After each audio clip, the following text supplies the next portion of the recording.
અમદાવાદની વાત કરીએ। અમદાવાદે વરસાદની અંદર અનેક વિસ્તારો પ્રભાવિત કર્યા છે, ત્યારે વટવા વિસ્તારમાં પાણી ભરાયા। વટવાના પુનિતનગરમાં વરસાદી પાણી ભરાઈ જવા પામ્યા અને આ પાણી ભરાતા વાહન ચાલકોને પારાવાર મુશ્કેલીનો સામનો કરવો પડ્યો।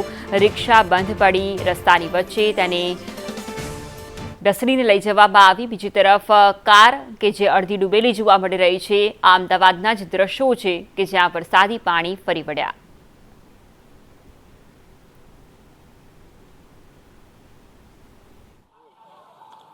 અમદાવાદમાં પડેલા સામાન્ય વરસાદના કારણે પણ શહેરના કેટલાય વિસ્તારોમાં ઢીચણસમાં પાણી ભરાઈ ગયા છે। તેમાંનો એક વિસ્તાર છે વટવા પુનિતનગર વિસ્તાર કે જ્યાં આગળ સામાન્ય વરસાદમાં પણ ઢીચણસમાં પાણી ભરાતા હોય છે અને વાહન ચાલકોના વાહન બગડી જતા હોય। વર્ષોથી અહીંયા આ જ પ્રકારની સમસ્યા રહી છે, જે આજે પણ સમસ્યા અહીંયા જોવા મળી રહી છે અને નાના ભૂલકાઓ આ પાણીમાં મજા માણતા જોવા મળી રહ્યા છે। સાથે જ વાહન ચાલકો છે તેમને પણ હાલાકીનો સામનો કરવો પડી રહ્યો છે। સાથે જ આ વિસ્તારના જે દુકાનદારો છે તેમને પણ નુકસાન થતું હોવાનું સામે આવ્યું છે। આપણી સાથે કેટલાક દુકાનદારો છે, તેમની સાથે વાત કરશું। શું સમસ્યા છે આ વિસ્તારની અને કેટલું પાણી ભરાતું છે અહીંયા? હું અહીંયા 20 વર્ષથી દુકાન છે મારી, પણ દર વર્ષે આનો આ જ પ્રોબ્લેમ હોય છે અને પાણી 2-3 ફૂટ ભરાઈ જતા હોય છે। દુકાનમાં બી પાણીમાં છેક અંદર સુધી પાણી આવી જતું હોય છે અને ગ્રાહકોને બી આવવાની બહુ તકલીફ પડતી હોય છે। માલ સામાનને નુકસાન થતું હોય છે, પણ અત્યારે અમે થોડું તકલીફ વેઠીએ જ છીએ, પણ આનો કોઈ નિકાલ થતો નથી। શું કહો છો વડીલ, તમે કેટલી મુશ્કેલી પડતી હોય છે અહીંયા પાણી ભરાય? વરસાદ પડે એમાં હે ને અડધો 5 ફૂટ પાણી ભરાઈ જાય છે ને કોઈ પાણીની બહાર નીકળવાની કોઈ વ્યવસ્થા જ નથી। એટલે કાલે બી 5 ફૂટ પાણી ભરાઈ ગયો, આજે બી 5 ફૂટ પાણી ગયો। સવારે બપોરને વરસાદ પડ્યો, હજી સુધી પાણી ખાલી થયું નથી।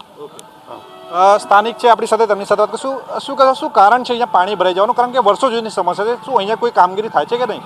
અમદાવાદ મ્યુનિસિપલ કોર્પોરેશન પ્રી મોન્સૂનના નામે જે ફંડ ફાળવવામાં આવે છે, ફક્ત ને ફક્ત કૌભાંડ થાય છે। 25 વર્ષથી આ વિસ્તારમાં આ સમસ્યા છે, અમે વારંવારની રજૂઆત કરી છે, પણ આ જાડી ચામડીના લોકો અહીંયાના સ્થાનિકોની સમસ્યા, અહીંયાના દુકાનદારોની સમસ્યા સોલ્વ કરવામાં માનતા નથી। ક્યાંક ને ક્યાંક આવનારા દિવસોમાં અમારે ઉગ્ર આંદોલન કરવું પડે એવું અમને લાગી રહ્યું છે। બિલકુલ, તંત્ર દ્વારા ચોમાસા પહેલા પ્રી મોન્સૂનની કામગીરી તો કરવામાં આવતી હોય છે, પરંતુ આ પ્રી મોન્સૂનની કામગીરી ફક્ત ને ફક્ત કાગળ પર જ હોય છે, જેથી કરીને જ્યારે પણ સામાન્ય વરસાદ વરસતો હોય છે ત્યારે નીચાણવાળા વિસ્તારોમાં પાણી ભરાઈ જતો। જેમાંનો એક વિસ્તાર છે વટવા પુનિતનગર કે જ્યાં આગળ વર્ષોથી આ સમસ્યા છે, જેનું નિરાકરણ આવે તેવું સ્થાનિકો ઈચ્છી રહ્યા છે।